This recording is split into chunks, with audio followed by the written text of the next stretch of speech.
Almost to number one. That's from the number 2 album of the year. It's a short one. It only has 8 tracks on it. I was torn as to whether to call that an EP or an album, but technically that's an album.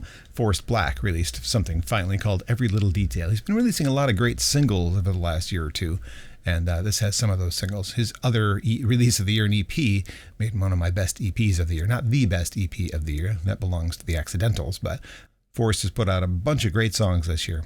The album Every Little Detail also includes If You Love Her and I Hope You Know. Kind of sweet, sappy pop music, but I have a soft spot for that, and these songs are instantly likable in my opinion.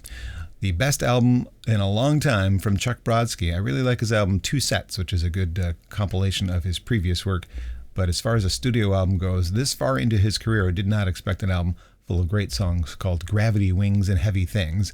But I got one, whether I wanted it or not, and I was ready for it when it came. Chuck was a guest on the podcast this year. Check that out if you haven't done so. We had a nice chat about baseball, and he played some of the songs you heard there. Half the People, Cup of Coffee, and It Takes Two Wings, all from that album.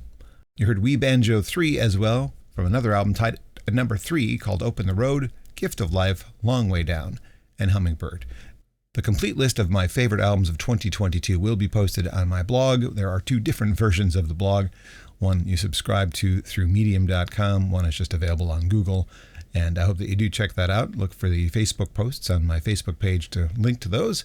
The number 1 album of the year comes from an artist who has transplanted herself from Michigan to Nashville. I think she's doing pretty well. I haven't seen her in a while. Did wish her happy birthday not so long ago. Her album is called Limitless. I'm happy to say the album of the year is from Katie Peterson.